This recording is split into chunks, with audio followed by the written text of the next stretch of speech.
Di sebuah kampung kecil, hiduplah seorang pria bernama Rashid. Ia dikenal sombong dan angkuh.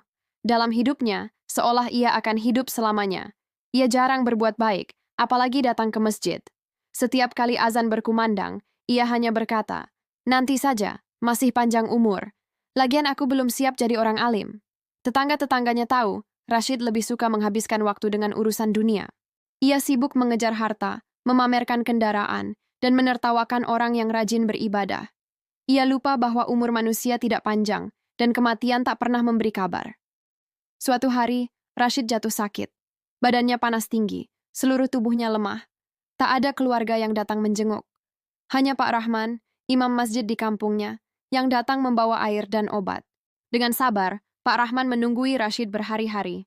Ia membantu memasak dan membersihkan rumahnya.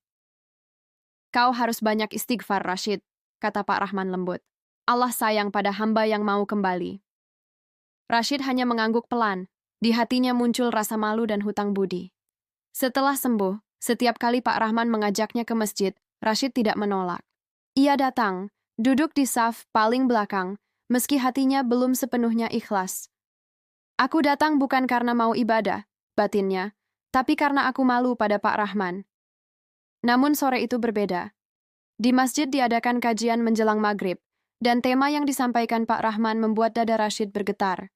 Suaranya tenang, tetapi setiap kalimatnya seperti mengetuk pintu hati.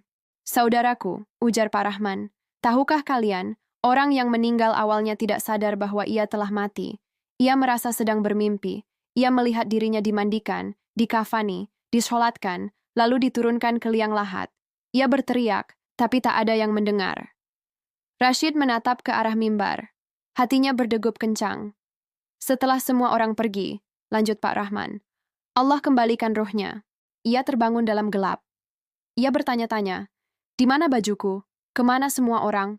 Lalu ia sadar, ia di bawah tanah. Ia menangis, memanggil ayahnya, ibunya, teman-temannya. Tetapi tak ada yang menjawab. Suasana masjid menjadi hening. Hanya terdengar detak jam dan angin sore yang masuk lewat jendela. Saat itu, kata Pak Rahman dengan suara bergetar, barulah ia ingat pada Allah. Ia menangis ketakutan. Ia mohon ampun, tapi sudah terlambat. Bagi orang yang baik, dua malaikat datang dengan wajah bersinar, menenangkan dan memuliakannya. Tapi bagi orang yang sombong, dua malaikat itu datang dengan wajah menakutkan dan siksa yang pedih. Air mata Rashid jatuh tanpa bisa ditahan. Ia menunduk, hatinya gemetar. "Tahukah kalian," lanjut Pak Rahman, "yang akan menolong kita bukan harta, bukan jabatan, tetapi Al-Quran yang kita baca. Dialah sahabat sejati yang berkata kepada malaikat, 'Jangan tinggalkan orang ini, aku akan menemaninya sampai surga.'" Rashid tak kuasa menahan tangis. Semua kesombongan yang selama ini ia banggakan terasa kecil dan hina. Ia menutup wajahnya dan berbisik lirih, "Ya Allah, ampunilah aku. Aku takut mati dalam keadaan seperti itu." Sejak malam itu hidup Rashid berubah. Ia bukan lagi orang yang sombong dan lalai. Setiap azan, ia datang lebih awal ke masjid. Ia membaca Al-Quran sebelum tidur. Ia sering berkata kepada Pak Rahman, "Pak Imam, kalau bukan karena Allah melalui tanganmu, mungkin aku sudah mati dalam kesombongan." Dan setiap kali ditanya mengapa kini rajin ibadah, ia hanya menjawab dengan rendah hati, "Karena aku takut mati sebelum sempat memohon ampun." Klik subscribe. Jangan menunggu sakit untuk mengingat Tuhan. Jangan menunggu kehilangan untuk belajar bersyukur. Sombong hanyalah tanda lupa bahwa semua yang kita punya bisa hilang dalam sekejap. Hidup ini singkat. Gunakan setiap napas untuk kebaikan. Jadikan Al-Quran dan Sunnah sebagai sahabat agar kelak menjadi penolong di alam kubur.